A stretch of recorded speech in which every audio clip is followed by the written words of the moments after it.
Then the Lord said to Noah, "Go into the ark, you and all your household, for I have seen that you alone are righteous before me in this generation.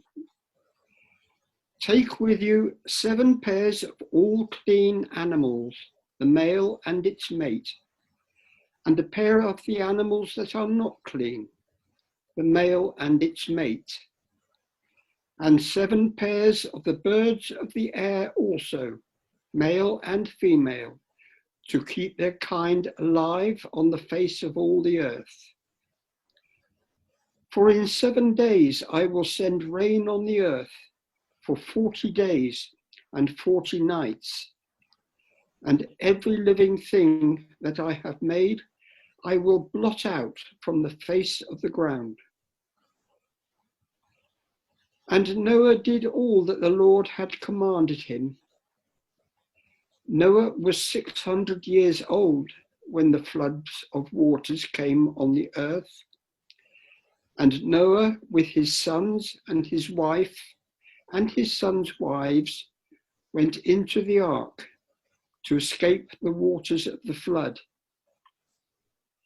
Of clean animals and of animals that are not clean, and of birds and of everything that creeps on the ground, 2 and 2, male and female, went into the ark with Noah, as God had commanded Noah. And after 7 days, the waters of the flood came on the earth.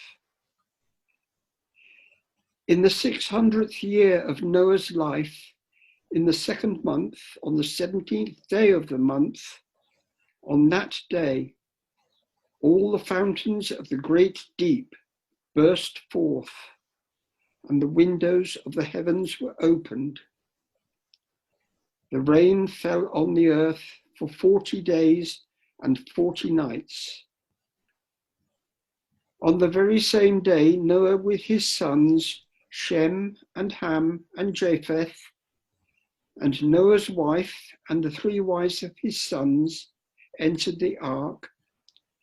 They and every wild animal of every kind, and all domestic animals of every kind, and every creeping thing that creeps on the earth, and every bird of every kind, every bird, every winged creature, they went into the ark with Noah, 2 and 2, of all flesh in which there was the breath of life.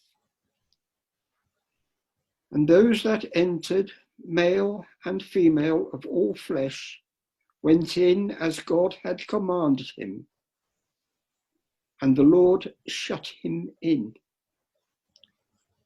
The flood continued for 40 days on the earth, and the waters increased and bore up the ark, and it rose high above the earth. The waters swelled and increased greatly on the earth, and the ark floated on the face of the waters. The waters swelled so mightily on the earth that all the high mountains under the whole heaven were covered.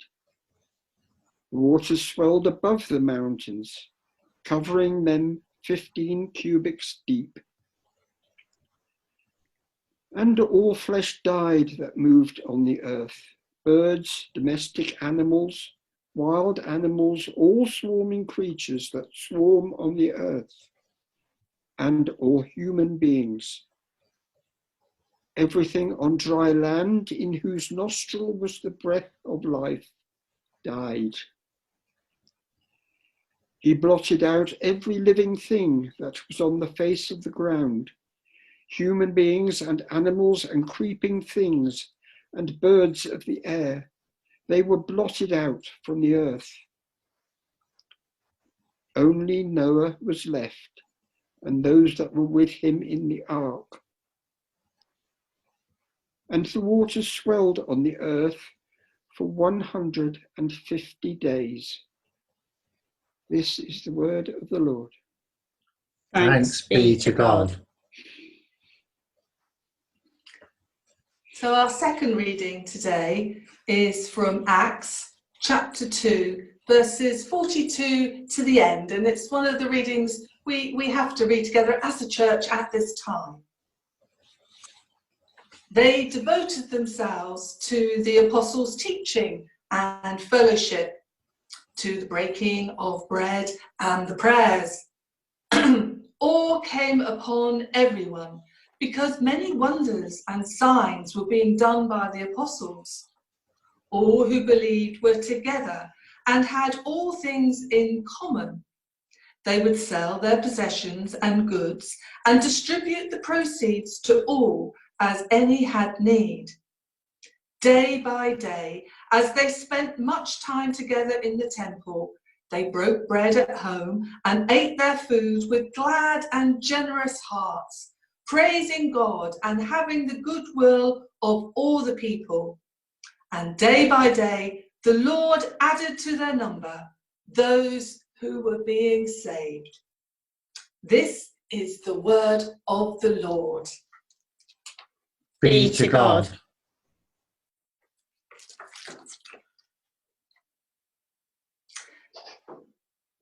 Now I particularly wanted us to have the first reading today, the reading from Genesis. I know we don't often have the Old Testament, but I thought it was a particularly good one for us to have today at this all-age service.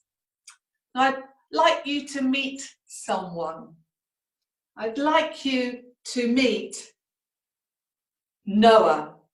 Here he is. I hope you can see him. Give them a wave, Noah. Give them a wave. And I'd like you to meet someone else. This is Mrs. Noah. Mrs. Noah, they're over there. Do you want to give them a wave? This is Mrs. Noah. Now, Noah and Mrs. Noah, they have 3 sons and they also have 3 daughter-in-laws. They're quite a big family, and their lives are about to become very, very strange. The world is not as God would like it to be. People aren't living and treating each other in the way that God would like them to. They're hating and they're hurting each other, and they're making a mess of this beautiful world. Now, this makes Noah very sad, makes him very sad. And it also makes Mrs. Noah very sad too.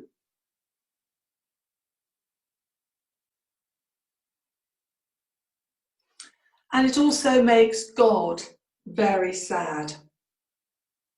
So God decides to do something about it.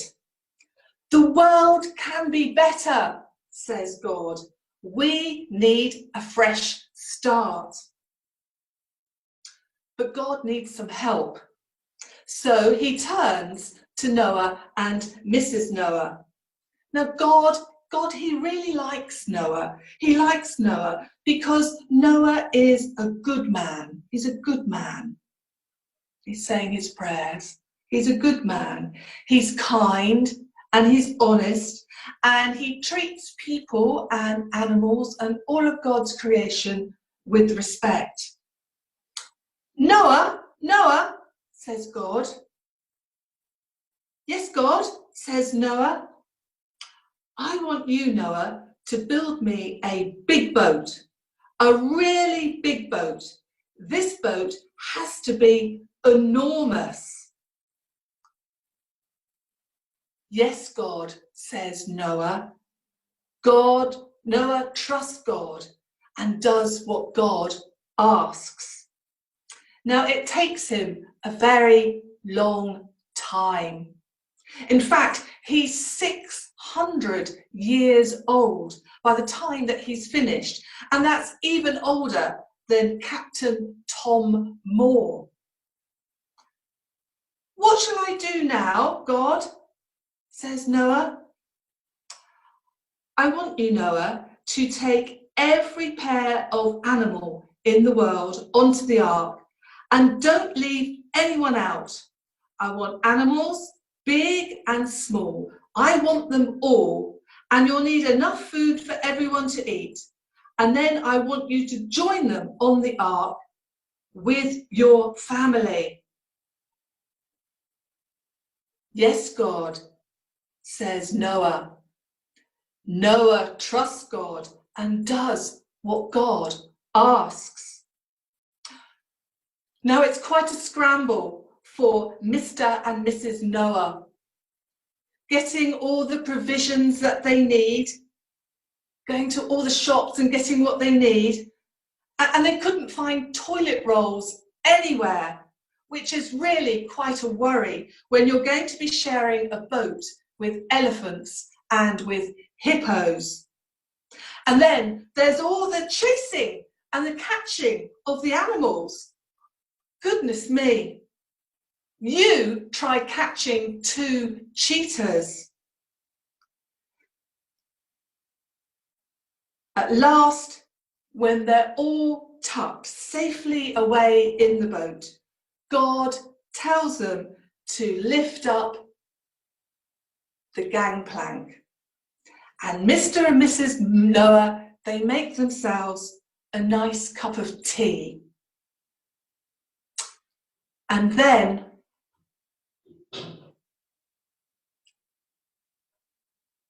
it starts to rain. And it rains, and it rains, and it rains for 40 days. And it rains for 40 nights. It rains harder than Mr. and Mrs. Noah had ever seen it rain before. And the boat begins to float. It floats above the houses.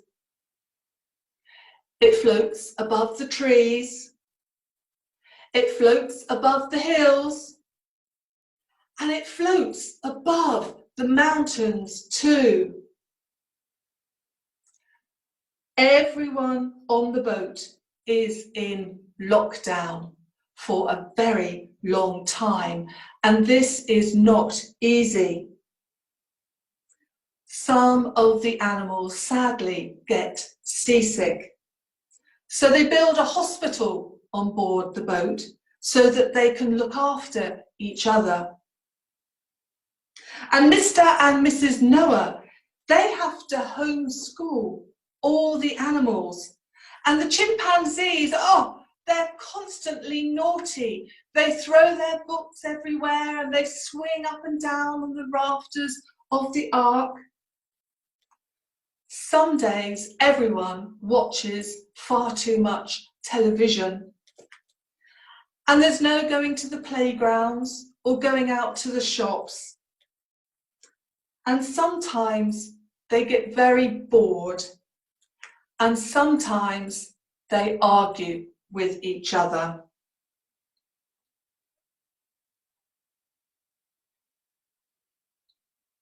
The crocodiles are particularly snappy. And every Thursday evening at 8 o'clock on the dot, they all go up onto the deck and they clap and they clap. Here they go.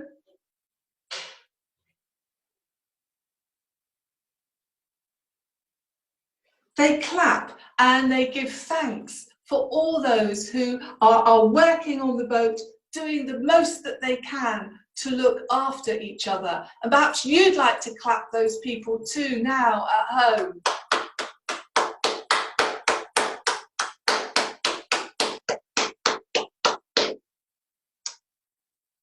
And just when everyone thinks that it will never, never end, the rain stops. Noah opens a window to look out.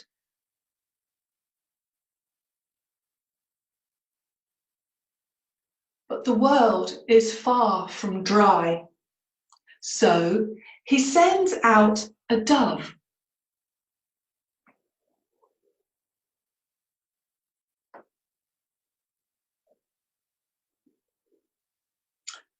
And when the dove comes back with a leaf in its beak, Noah knows that it is found somewhere dry to make its nest. Come out, says God. Lockdown is over. Yes, God, says Noah. Noah trusts God and does what God asks. You and your family and all the animals must bring life back to the world again. This is a fresh start for you all, says God. Mr. and Mrs. Noah and all the animals, they dance for joy.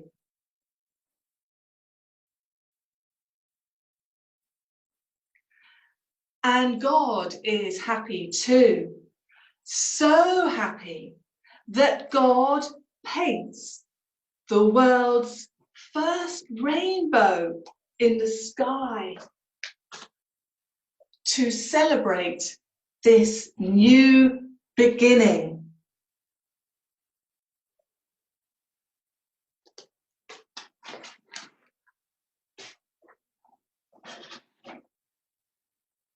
Well, thank you, Mr. and Mrs. Noah. Just going to put them there.